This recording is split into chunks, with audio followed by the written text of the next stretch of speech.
And welcome.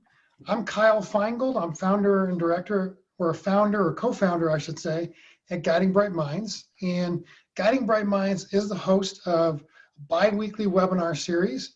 This is series number 8, titled Executive Functioning, Tools to Help Your Child End the School Year Strong. And before I hand it over to our guest speaker, who we're super happy to have here, Kelly Schlegel, I want to give you a little bit of background on Guiding Bright Minds. So to start, really, Guiding Bright Minds started with my own personal experience. And I grew up with dyslexia that was diagnosed in the 5th grade and undiagnosed ADHD. And to say the least, I'm an outside of the box learner and thinker. And Kelly, your topic today really is of interest to me because I still today deal with executive functioning challenges myself.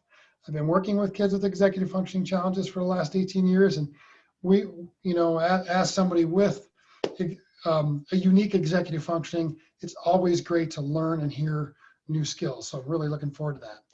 And with me kind of having these learning challenges growing up, and you go back about 20 or 30 years, not to give away my age, obviously as I was growing up, teachers didn't understand me. And I know we have that same challenge today. And for me, not only was the academic side of school difficult, but making and keeping friends for me was even more challenging. In a nutshell, I lacked the confidence, the self-esteem, and I didn't know what my strengths were. The one thing I did know is I knew where all my deficits were because teachers consistently pointed them out to me, and overall I didn't feel smart. So I know that today my dyslexia and ADHD are actually my superpowers. I mean, I like to say I think more things before breakfast than most people think all day. And needless to say, my ideas, my thoughts are very often outside of the box and they're big picture. And while I know how to express my ideas, executing those due to my executive functioning difficulties are a whole different story.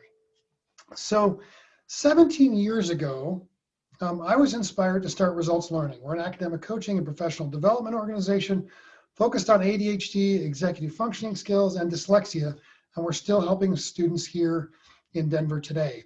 Well, through that experience and my own experience and working with so many kids over the years, I realized there's so many students who feel similar to the way I did growing up, which truthfully is a shame. So today, my wife of 20 years and I, we're raising an incredible child of our own who has ADHD, sensory integration disorder, executive functioning deficits, and is an incredible kiddo who's an outside the box learner and thinker. So all these experiences, not only my experiences, but my wife, have led us to find Guiding Bright Minds. And again, Guiding Bright Minds is the host of this webinar today. And what Guiding Bright Minds is we're a community meant for parents who have children that have diverse and neurodiverse learners.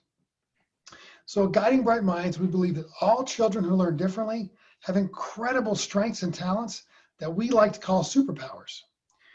We believe that through accessing our children's superpowers and putting the emphasis on their strengths, that our kids will build incredible confidence, self-esteem, and be really ready to be our next generation of contributors and leaders. So Guiding Bright Minds, we have a huge mission and a vision to change the perception of neurodiverse learners so that they're recognized for their strengths in particularly. So what is Guiding Bright Minds today and how can we potentially help?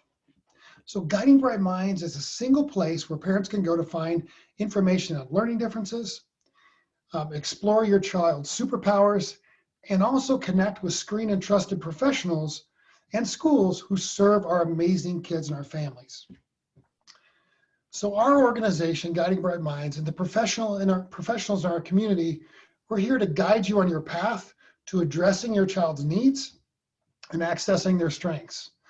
My wife, Tiffany, and I quietly launched Guiding Bright Minds back in November, and we're working hard to make this a destination for all parents and people supporting and raising diverse and neurodiverse learners and thinkers. So, we're on the ground floor of this effort in building Guiding Bright Minds, and we want to build it for you and with you as a community who believes that diverse learners are incredible. So as Kelly gets started, I'm going to include a link to Guiding Bright Minds, our website, in the chat, as well as a link to sign up for our newsletter. I encourage you to sign up for our newsletter or join our community. There's no cost to do so.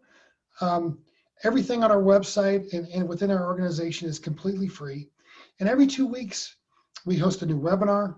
We're consistently posting new videos and blogs and articles and resources, all focused around raising and supporting diverse and neurodiverse learners. In addition, I invite you to check out our network of professionals.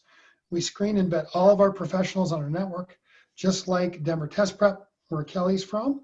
And our network is continually growing.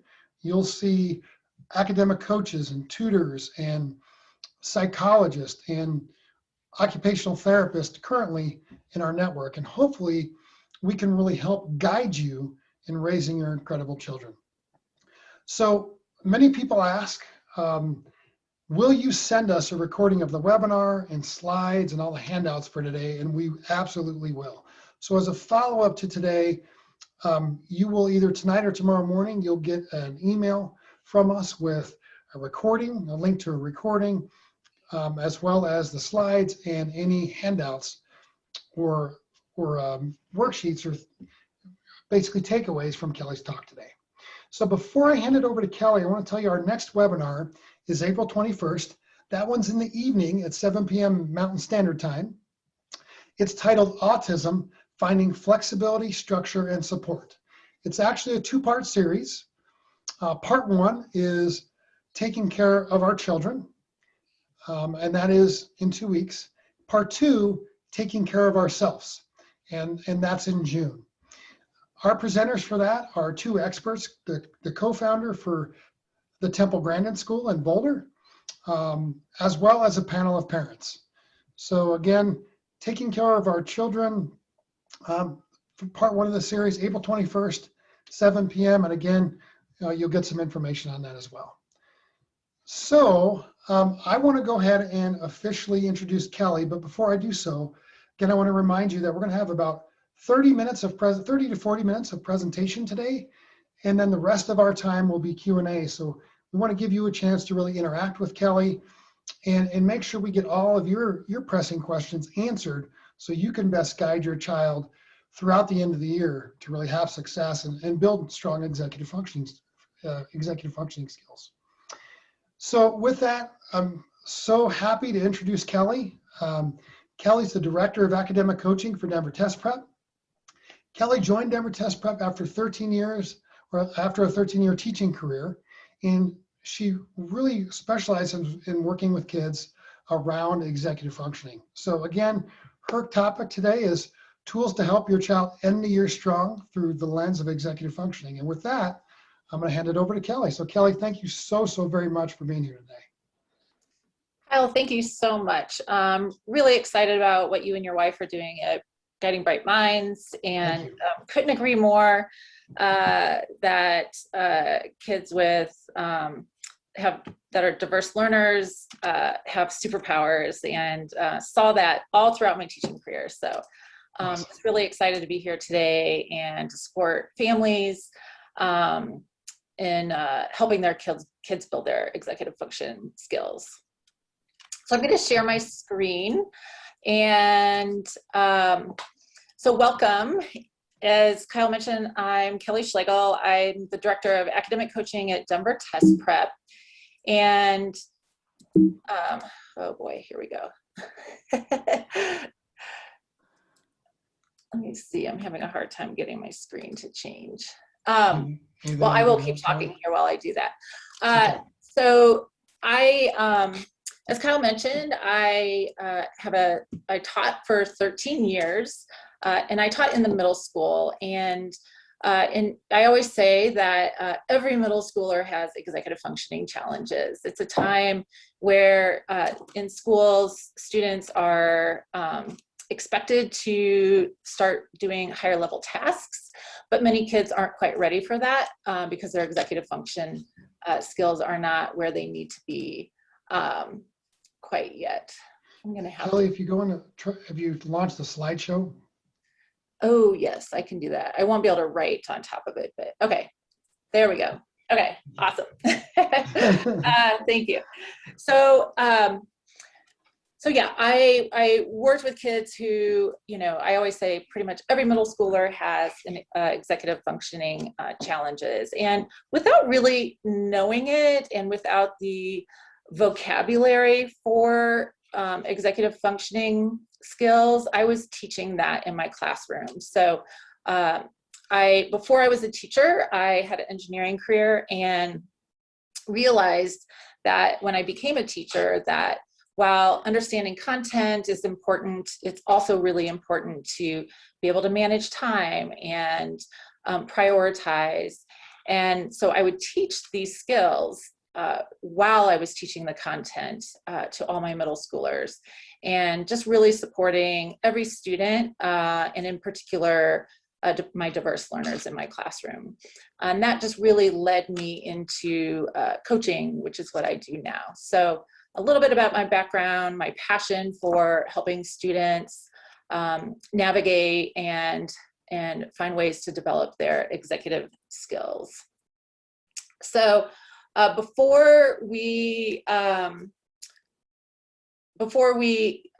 jump into today's topic, I do want to, for those who are not so familiar, share, just talk a little bit about executive function skills and what they are. So I really like this definition. Kelly, I'm sorry to interrupt you, but before you go into executive functioning skills, Okay.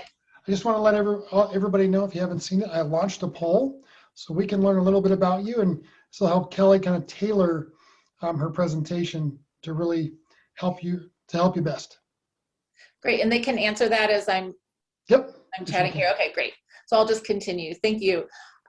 So I really like this definition of executive function. They use an analogy that our executive function skills are like an air traffic control for our brain. So it helps us, you know, hold information, direct activities, manage our time, juggle multiple things at once. So I think that's a really nice way to think about our what executive function skills are. And as I mentioned earlier, many students, as they progress from elementary to middle to high school and on to college, schools start demanding more higher level activities for students, and so you have to employ your executive function skills.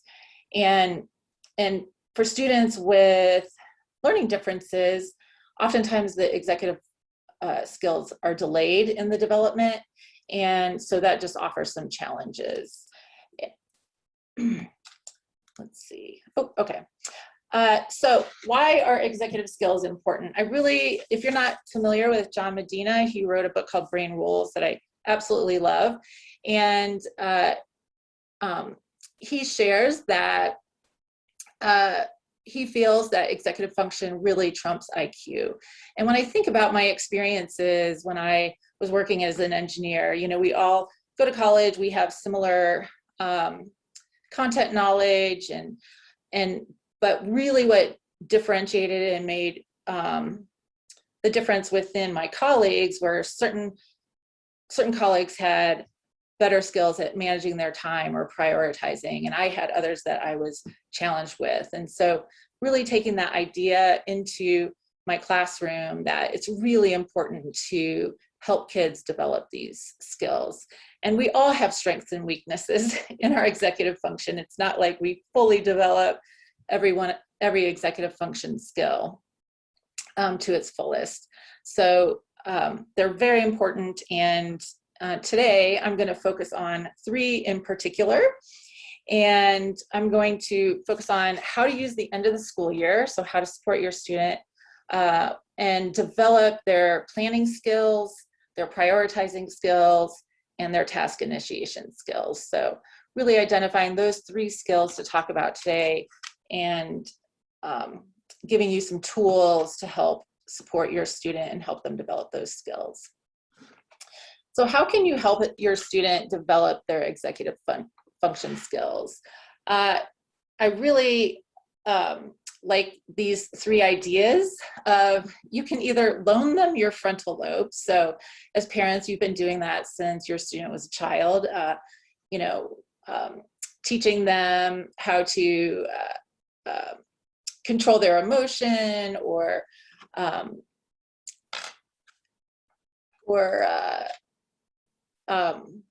sorry, I lost my track. I just saw okay, got it. Sorry, Kyle.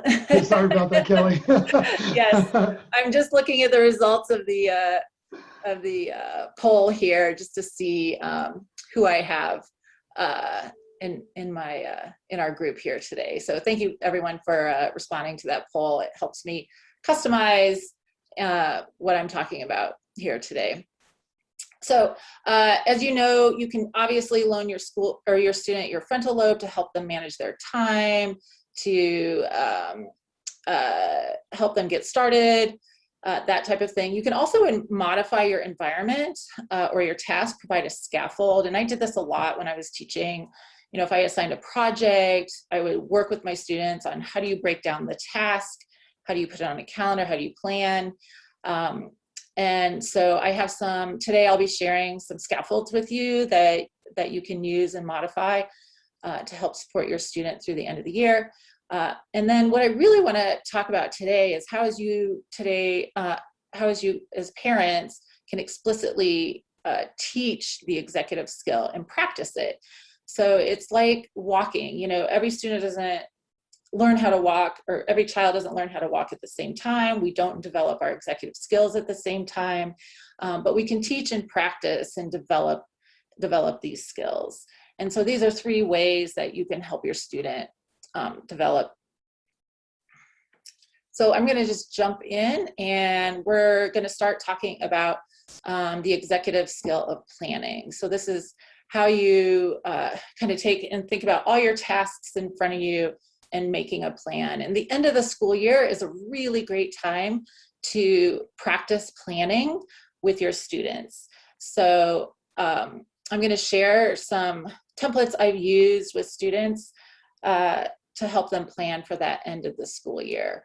And when I think of the end of the school year, I particularly think of final exams, final projects, final papers. You know, everything's kind of happening at once. So how do you help a student break that down? All right, so I'm going to show you what I've used, a structure I've used to help that planning and breaking down that plan for the end of the year. So what I first start doing with students is I speak with them, and you can do the same, about each of their classes and what tasks they have to do to get ready for whatever that end of year project or assignment might be. And so we just really go through each class. We think about different units maybe that they've worked on, or if it's a paper they have to write, we'll break down tasks. So basically we just go through each class and think about the tasks. And again, the purpose of this is really just to practice that planning. Whether a student's successful at this or not isn't really the point. The idea is that we really want to practice the planning. And so here's an example of a breakdown that I used recently with a student. So each class, we just broke down, okay, what do we need to do to get ready for the final paper, the final exam, and breaking down a bunch of tasks. So that was step 1 that I used. And then from there, oh, hold on here. Okay. Oh, because I'm in presentation mode. Okay. I see what's going on. Okay. From there, you can't see it, but I will show you on the next page. What we did was we broke down each of those tasks, and then the student would drag and drop those different tasks onto different days over a 2-week period to prepare for the final. And so it really helped the student thinking about, like, they were very overwhelmed on everything that they had to do to prepare for the end of the school year. And it broke it down into a really achievable plan. And, you know, like I mentioned earlier, the student most likely was not able to stay with the plan exactly, but at least they were practicing how to take something really overwhelming and break it down into a task. So this is a structure that I'm happy to share that I've used with students to really break down and prepare for finals or at the end of the year tasks. Okay, next I am going to talk about some ideas and thoughts around how to help your student prioritize. You know, with the end of the year coming, they have current work that they need to stay on top of. But what I've noticed with just the challenges with this school year in particular, a lot of students have gotten behind. They might have missing work, a lot, maybe a little, but it can be quite overwhelming in like, how do I even begin to chip away at some of this missing work or work moving forward. And one of the things I just want to say before I jump into this is, you know, reach out to teachers.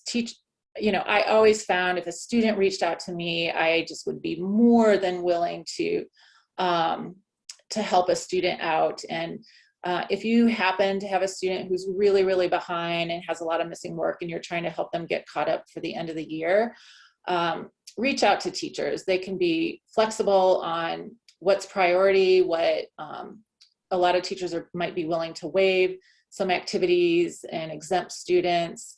But one of the first things in helping making sure everything's done for the end of the year is to really advocate, have your student advocate for themselves, or you could help them advocate and work with the teacher. So I have several students that I have used help them come up with a work plan for how to stay on top of current assignments and overdue assignments. And again, this is a scaffold that you can use. You know, some students are able to manage all this on their own, but it is nice to have some structures in place. And so this is a tool to really help students practice prioritizing. What I have found is a lot of schools are posting assignments in a lot of different places. Maybe some teachers are using one system, Google Classroom, other teachers might be using another system. The way that teachers are posting is really different. So what a lot of students have found is trying to keep everything in one place has really helped them a lot. And when I have been working with students, what I've done for some students is actually help them maintain and keep track of what are your current assignments. So that might be something that, you know, you go in every day and help your student, you know, identify like, okay, what was assigned in math today? You have Khan Academy, and you help them maintain their current assignment list. And so I've found a lot of students find it really helpful to have everything in one place instead of having to jump around and trying to keep track of what, especially with the online systems, what they have to do. And then if your student is behind on some assignments, I really like to separate those from their current work assignments. And it just keeps a running list for you and the student. You don't have to keep jumping back and forth between the grade book. And just keep a master log of any missing assignments. And then what's really nice is, you know, if you're maintaining this for your student, then they can really practice developing their prioritization skills. Because what I've seen is students, when they're very overwhelmed, they'll just work on anything, or they'll just pick the thing that's most fun, or the activity that's the quickest, and not really step back and think, okay, what's priority? And so this really just gives them the opportunity to practice prioritization. So what I have them do is, let's say it's Monday and they can see everything that they have. And for some students that might be overwhelming, and maybe this isn't the right system, but, and they'll just they'll just drag and drop. So they'll just move this Khan Academy activity up here, and they'll just make a little work plan for what they want to try to achieve. And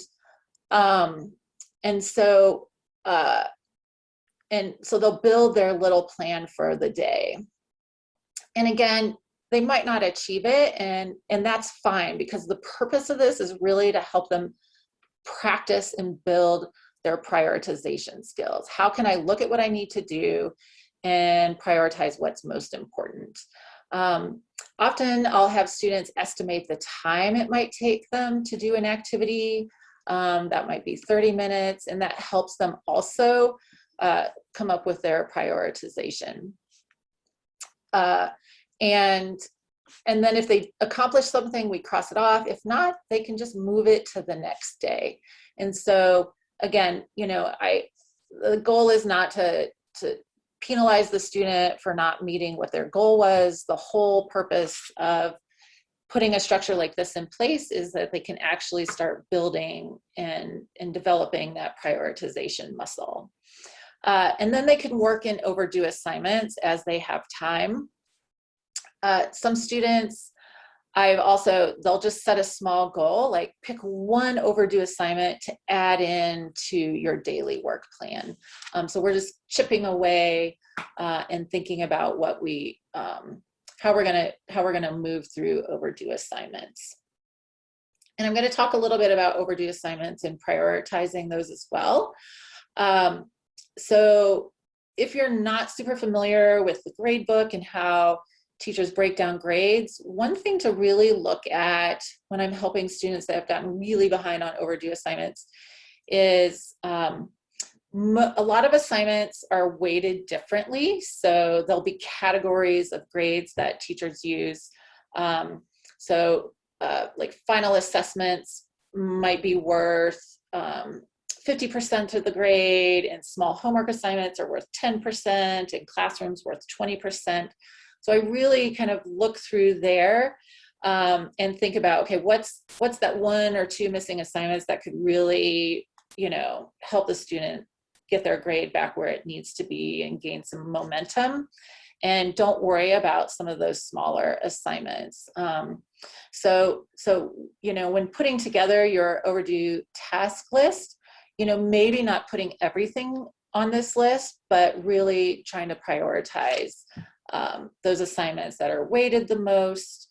You know, might be, teachers might have cutoffs, like, you know, certain assignments need to be due by the end of the unit, different assignments are worth different points.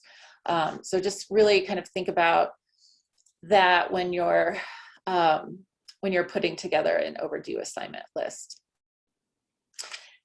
I want to show you what an actual work plan looks like.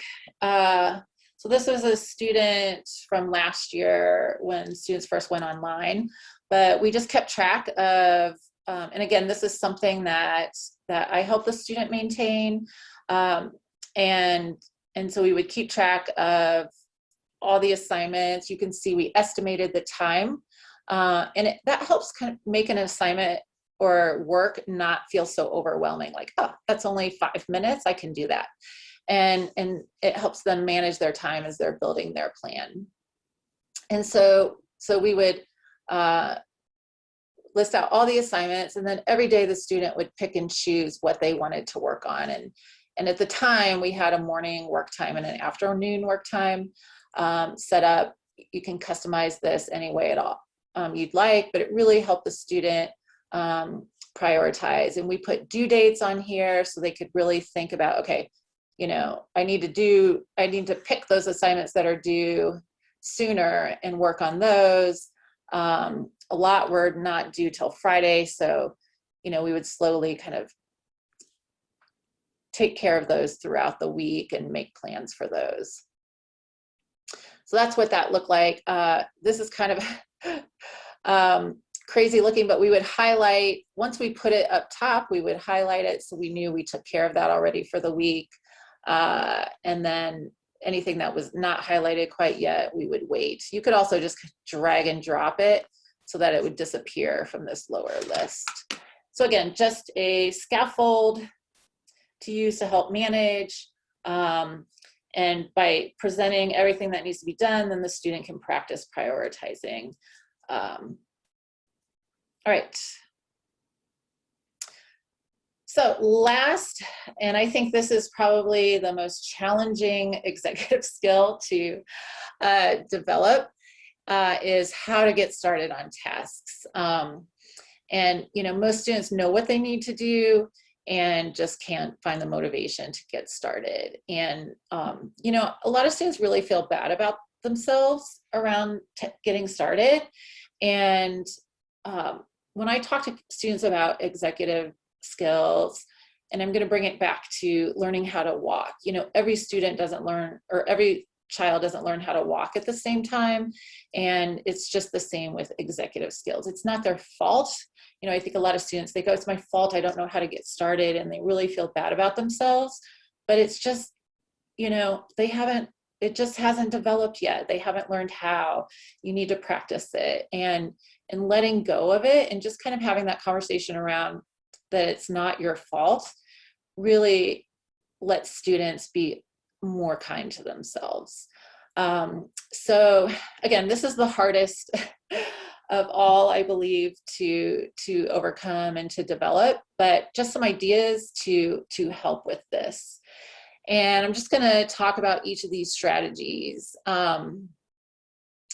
Sometimes it's just easiest to pick a simple, easy task. So a student knows what they need to do. Like, just pick the easiest thing. It's not about that assignment. It's about how do you make yourself do something you don't want to do. And I would do this with students sometimes. I would just say, just tonight, it's not about doing this homework assignment. It's about how do you make yourself do something you don't want to do. And so start with that. If a student, I've had students that are just rejecting school right now and refusing to do work. And just starting with one. I had a student, that was my strategy. I'm like, pick one thing to do every night. It's better than doing nothing, right? So start small. She would pick the easiest, simplest task and do it. And we could celebrate that. So start there. I can't say enough about having your students have chores. Chores are things none of us like to do. And so that just allows them, by having a chore, it allows them to practice making themselves, finding that motivation to do something that they don't want to do. One of the conversations I had recently with a student that just couldn't get started on a paper was, let's think about, does any student really want to write the paper? And the answer is no. No student wants to write a paper. But some students can make themselves do it. And so, misery loves company. So just remembering that, I don't like to do chores either, but I make myself do it. So just developing that muscle skill that of overcoming and just doing something you want to do. Making a work plan is a strategy I use. I had some students that I taught that just couldn't get home. They just couldn't get work done. And so I had a little homework club after school that I would host in my classroom. And before, when a student would come to get support and have a homework plan, I helped them put a little work plan together. And they would just sit down and think about, okay, what do I want to accomplish during this hour? And they would write their task down. They would estimate the time, and then just would put a little check mark if they accomplished that at the end of our homework hour. But one of the most important things that I did is having them reflect, like, what went well and what will I change for next time? Was I distracted? Did I get stuck and didn't know how to overcome it? So just really reflecting on their work at the end of every session that I had. Just some research behind creating a plan. You're more likely to execute a plan if you actually make one. So just the sitting down and actually thinking, okay, what do I want to try to accomplish? You're just way more likely to actually accomplish some of those tasks. And I think as adults, we're all familiar with this. You know, if the weekend comes and I just, you know, oh, I'm gonna do whatever, and I don't really get a lot accomplished, but if I make my little honey-do list of what I'm trying to accomplish for the weekend, I'll actually get some stuff done. Maybe not everything, and that's okay.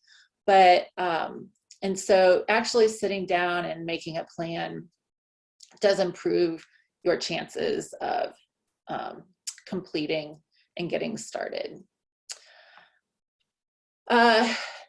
You know, a lot of students have obstacles that are getting in their way of getting started. I see perfectionism a lot. Some students are just really overwhelmed. Some get stuck and just don't know, you know, what to do, or they're confused about a topic or an assignment. And so just sitting down and identifying what are some obstacles that are getting in your way and having conversations about how to overcome them. I really feel that when students can come up with their own strategies, it's better than coming up with a strategy for a student. And so I just have a list of some common obstacles that get in the way of getting started on work. And so using something like this to have a discussion with your student, and having them come up with a strategy on how to overcome it. So maybe they can't get started on something because they don't understand it. And so, you know, they'll just sit or procrastinate or won't even get started. And so instead, you know, let's think about some strategies. Can I contact a friend? Can I look on Khan Academy? So just by having some tools in their back pocket and really helping to identify what's like getting in their way of getting started. So, and I see this perfectionism down here a lot. And so, you know, having a student think through, how can I overcome that? What can I do? So having that conversation, and students have great ideas. I always learn more from students sometimes than what they learned from me. And so learning from your student, I think, can be really helpful.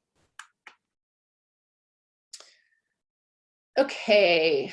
This might sound really strange, but you know, we all use procrastination, but can you somehow structure it? So like, I'm going to procrastinate on the essay I need to write.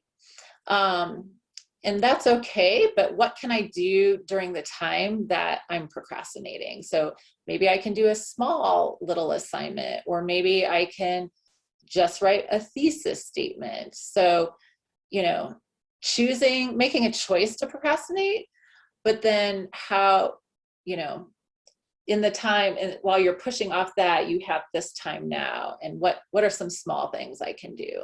And so just challenging your student to think through that instead of just procrastinating everything. Like, okay, let's procrastinate the one thing you really don't want to do, and try to get some things done during your procrastination time. Delaying a preferred activity. So I used to do this all the time when I was a teacher. I despised grading and could not motivate myself to do it.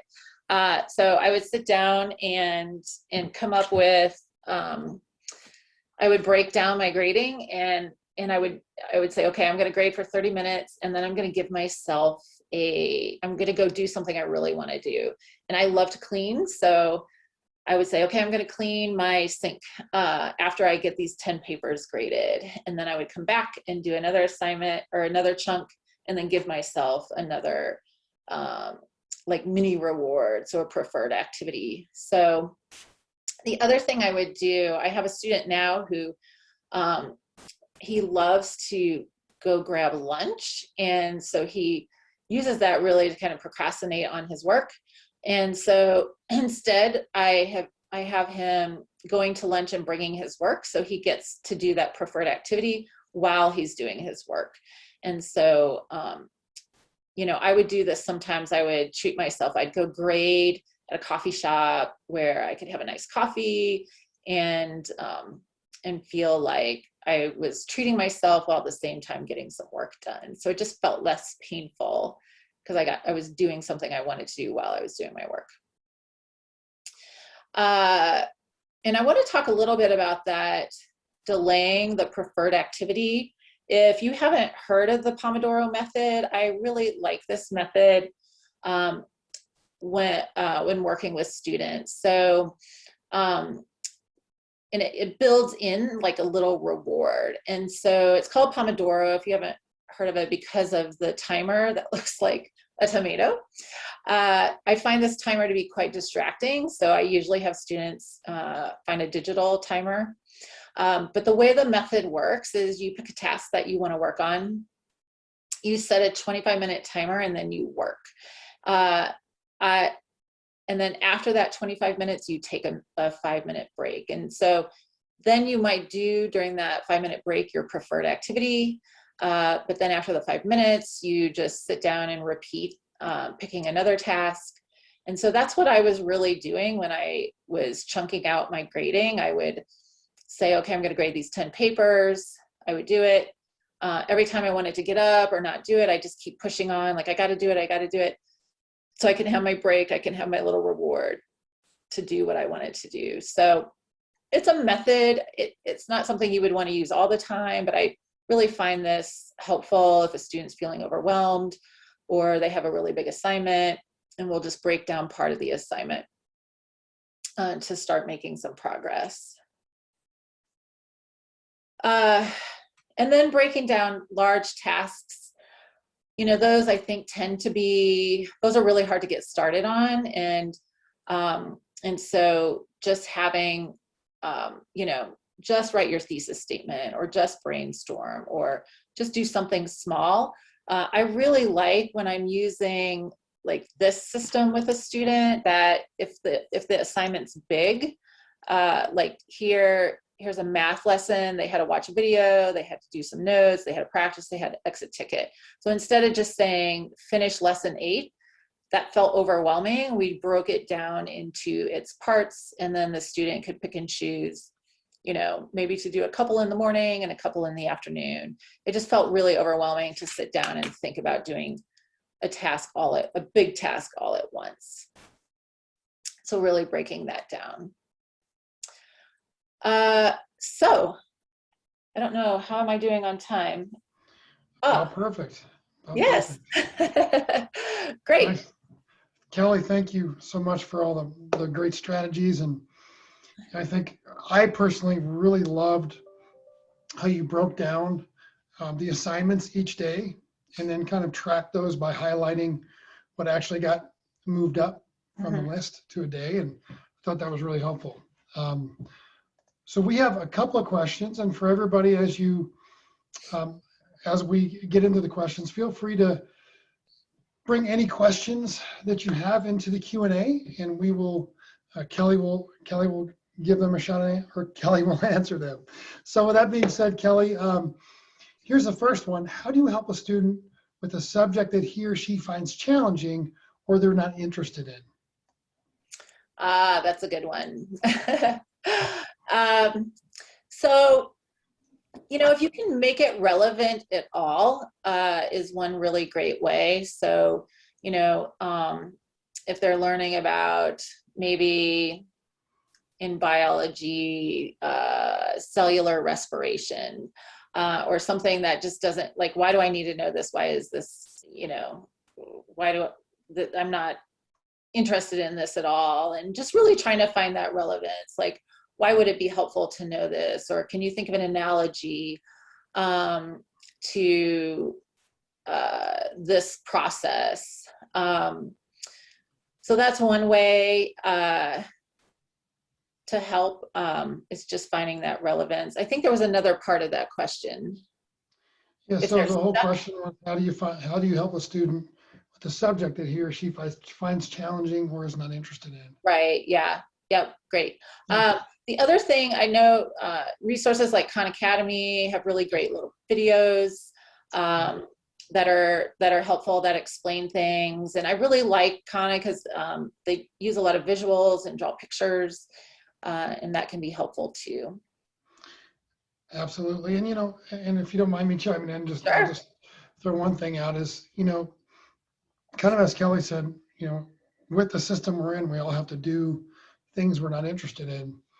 And so, in this particular instance, one of the things that I might suggest, depending on the age of this particular child, is if there's a way to prioritize and if it impacts a grade, sometimes it's really difficult to get kids to do all the assignments.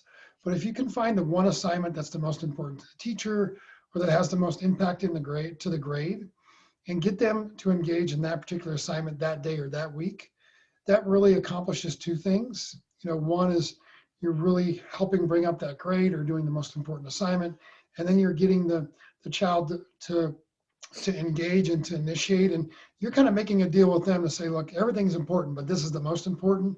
Let's just focus on the most important, and they feel like a weight has been lifted off sometimes because you've just really emphasized one as opposed to three.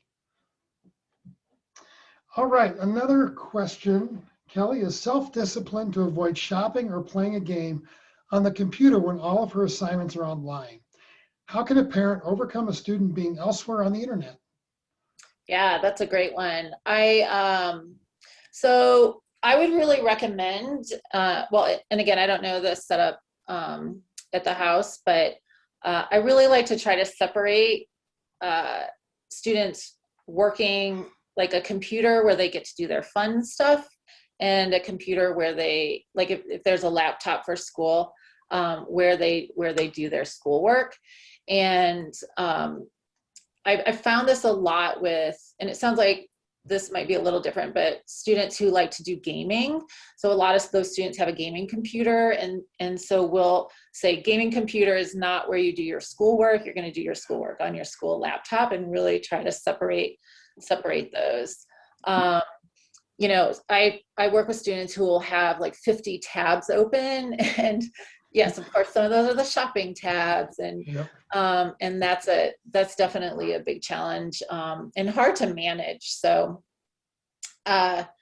really just challenging your student to closing out those tabs, and using that Pomodoro method too is you get to, if that's the temptation and if that is satisfying to your student and something they want to do, then work for however many minutes you would set that, and then their little reward is that they get to cruise around and do a little shopping, and then get back, and then pick your next task, work on that, and use it as a reward rather than a negative. And there are blockers that you can put on the computers. Most kids work hard enough to get around them, but there are definitely, there's definitely software out there that can help you weed some of that out and make it more difficult. All right. So we had a couple people ask the tables and resources. By the way, Kelly, they said they look great. So thank you. And we will make those available and share those with you. Absolutely. And then you'll get an email either tonight or tomorrow morning with all of the with all the handouts or the resources, as well as the presentation. Here's a question. My daughter has a problem sequencing since very young. How do I help her working memory? Working memory is a really tough one. I've actually done some research around whether or not you can actually build your working memory. And so, yeah, I would say that's tough. I work with a lot of students on kind of SAT and ACT prep, and what I found, like a strategy I found with those like really long math story problems, is just having students starting to kind of write stuff down as they're working through a problem, so they're putting that working memory stuff somewhere else, so they don't have to hold it all in their head. And but yeah, working memory is a really, really tough one. I don't know if Kyle, if you have any thoughts around that.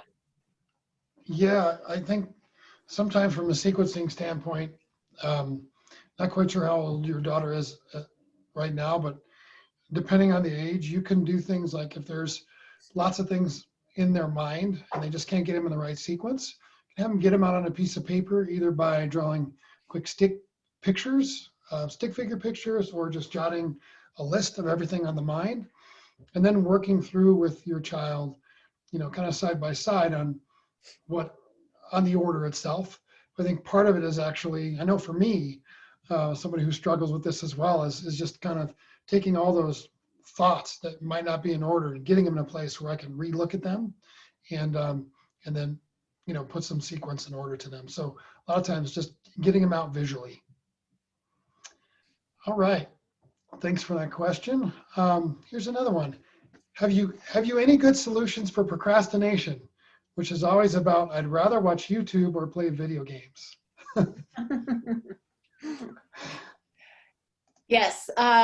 Again, thinking about how can you use that as a reward? So how can I set that up? Like, if I can get this done, then I'm going to reward myself with 10 minutes of YouTube or playing games.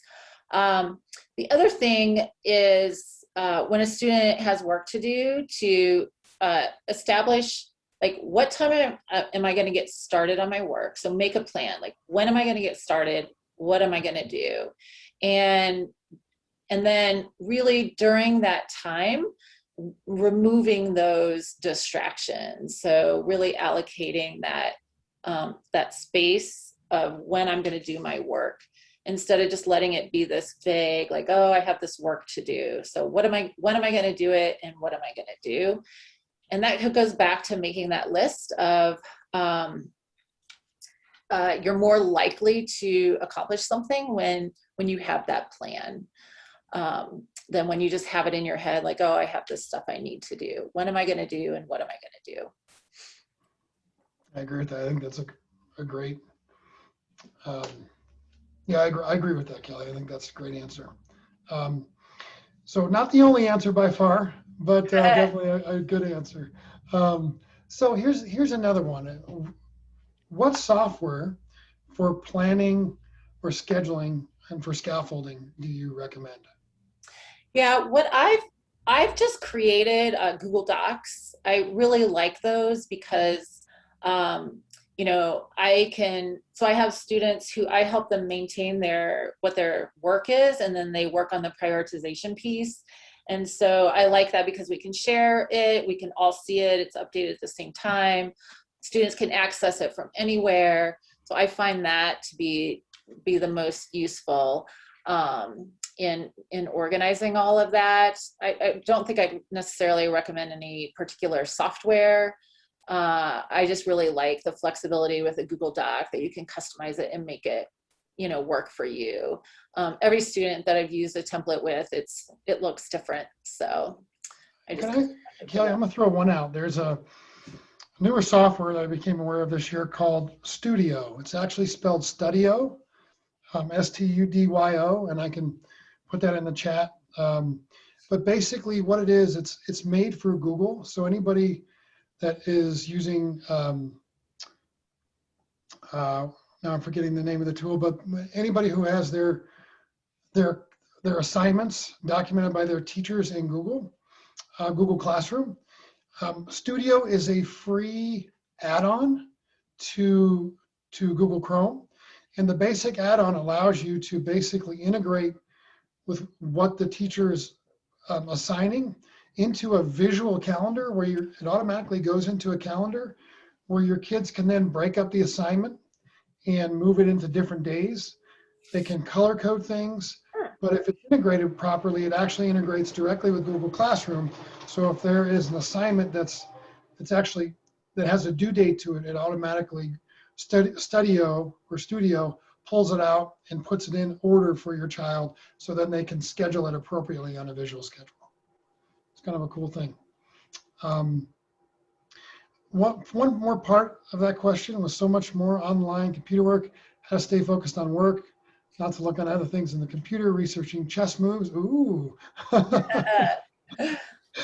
And I think you've taken some time to kind of address that in terms of staying focused. Is there anything else you want to add there? Yeah, you know, a lot of students do a lot of things online now, but you know, there's nothing wrong with printing and doing it on paper.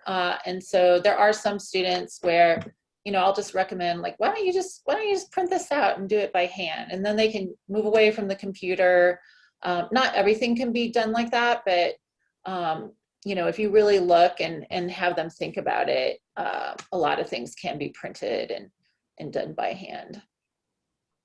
Great.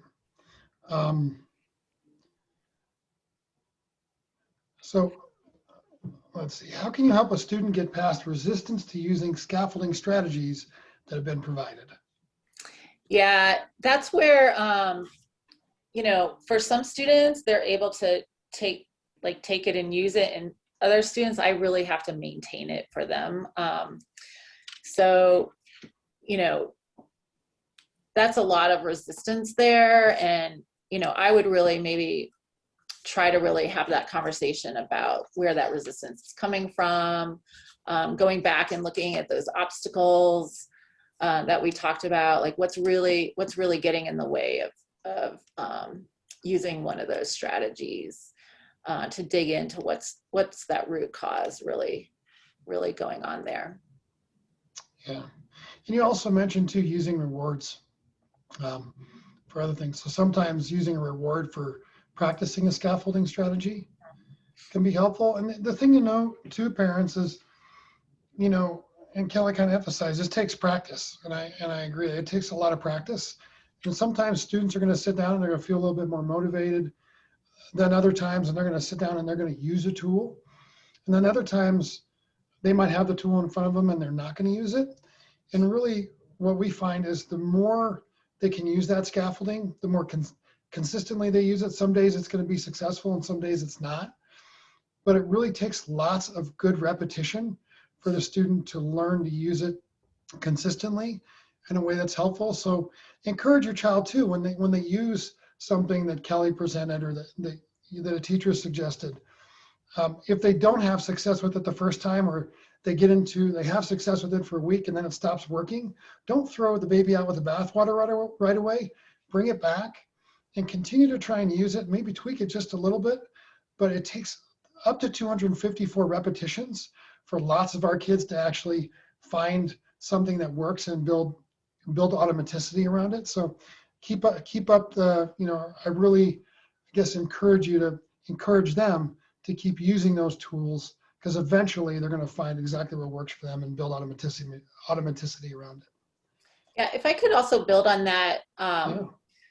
I like the idea too of fading. So, you know, we think, oh, here's a great tool, use it, but you have to, you know, teach the tool. You have to model, like, how do I use it? And then maybe you use it together. And then over time, you know, you fade your support. So, you know, start by you using it with your student, showing them how to use it, and then like have them use it with your support, and then move on, you know, and fading that support. Sometimes that can work as well. That's great.